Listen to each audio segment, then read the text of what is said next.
Hey guys, super excited for this fight, and obviously any fight with these guys, they're kind of like our, Magnificent Four, right? But not really as good as those guys. But it's still fun to see these guys getting in the rings with each other. And the four that I'm talking about, not to leave Crawford as the odd man out, but him being at 140 meant that, at the time, anyway.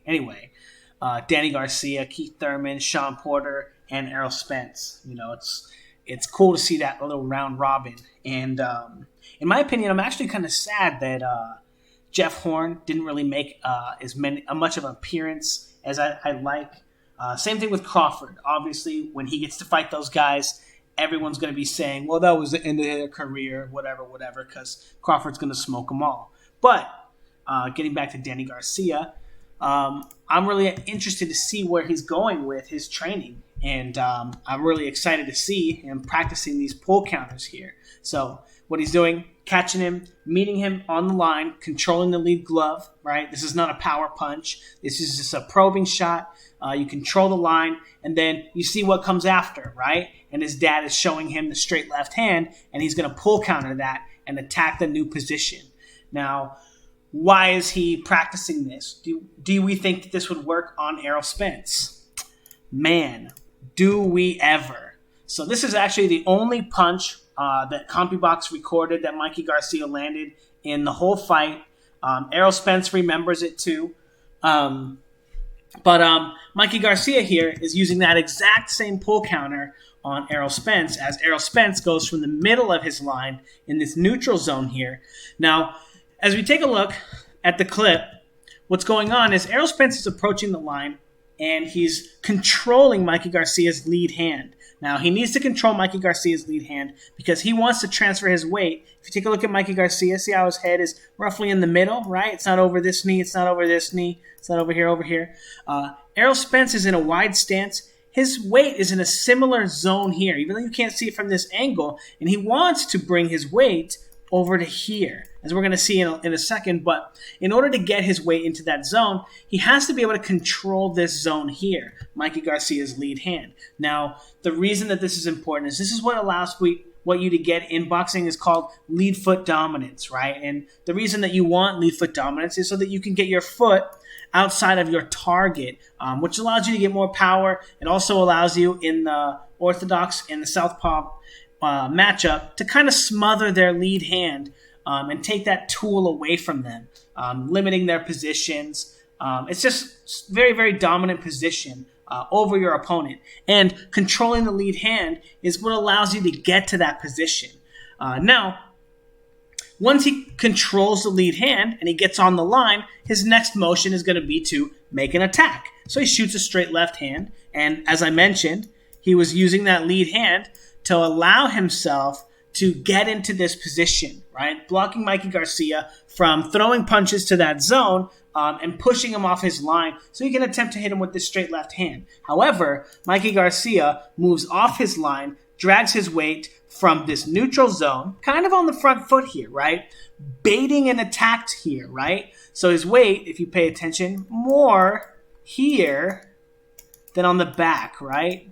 And he's going to drag his weight toward the back half of his line and create a line here and move out of that position and now attacking Errol Spence's new position as Errol Spence brings his weight forward into Mikey Garcia's line, but he doesn't move out of that position. Now, the reason that this is so effective against Errol Spence in particular is because Errol Spence, like I said in my Danny Garcia video, which you can find on my page, is that Errol Spence doesn't throw a lot of right hooks, and he also doesn't throw a lot of right crosses, which means that once he gets into this position, he doesn't usually attack when moving out of it. And that's something that I think Danny Garcia does really well. And I think that Danny Garcia maybe picked up on this idea too, right? Control the lead hand. He understands that Errol Spence is going to be using this tactic to set up his straight left hand. So you meet on the line, pull counter, bring your weight to the back foot, and then back into the front foot, attacking the new position of his opponent's, his new head position. But anyway, I'm really, really excited to see this fight. I think that Danny Garcia. So someone said it was going to be a 60-40 fight, and I kind of for Spence, right? And I think that that's pretty accurate. But I think that the difference is going to be power, and I'm thinking that Danny Garcia is going to have more power than Errol Spence is expecting. As we can see, what Mikey Garcia was able to kind of do to him after he lands this shot, pull counters that shot, lands a pretty decent shot, right? But Errol Spence immediately starts covering up. And this is a Mikey Garcia that was, he fought at, 130, 135, right? He was not even, 140. I mean, maybe, I don't know. Anyway, he moved up all those weight classes and was still able to stun Errol Spence. So I'm not sure what kind of chin, and again, we don't know what kind of chin Errol Spence has. The only people that he has fought that really have tested it, Mikey Garcia here. I know that Lamont Peterson landed some good shots. Not known as the biggest puncher either. But also, I guess, Danny Garcia is not the biggest puncher either. I think he's probably not 1-for-1 harder puncher than Keith Thurman, but I think if you stay on the line with him, he's going to be a harder fight for you than Keith Thurman. I think you have to beat Keith Thurman one time on the line, and then he might give some punches up. But Danny Garcia, you can't sit on the line with him because he's throwing a lot of punches. I mean, not a lot, but if you're on the line with him, his hands are flying, especially in the Southpaw Orthodox matchup. So anyway, I'm excited to see what other tactics that Danny Garcia has for Errol Spence. Now, I also wanted to note that what's going on here is this is something that Lomachenko needed to do against Teofimo Lopez, right? Find a way to bait his opponent's rear hand to get them out of position, right? Because Teofimo Lopez wasn't really moving out of that line. So it's good that Danny Garcia is understanding that left hand is going to be coming and attacking that position and practicing for it and practicing those maneuvers and understanding that you need to be able to bait those attacks out too, right? And he's going to be doing that off of lead hand control, right? Moving into the position that he knows his opponent wants to attack and actually using that to his advantage, right? And I think that's something that Teofimo Lopez or that Vasily Lomachenko didn't really do early enough in the fight is moving into the position that he knows Teofimo Lopez wants him in so that he can take advantage of it, right? Create traps and baiting it. So if Danny Garcia can land a good shot, and we do know that Danny Garcia has got some hands on him, I do think his timing is good enough that if they fight at a similar pace, and I do think that on average, I think it's going to be a really close pace that Danny Garcia needs to keep.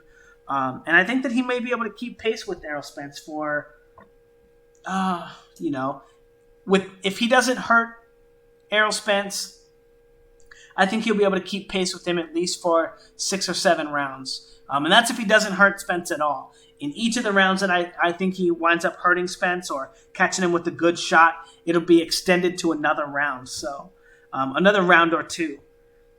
So anyway, just some interesting stuff, some interesting thoughts. And also don't forget to check out my Patreon if you're looking to learn any of this stuff, learning how to build your line, learning how to set traps, pull counters, and learn boxing theory, learning about feinting and probing and setting traps on your line. And also, if you're learning to transition your weight, change positions, or cross the line, those are the 3 fundamental boxing rules that I teach on my Patreon. So if you're looking to learn how to do any of those things, again, cross the line, transition your weight, and change positions.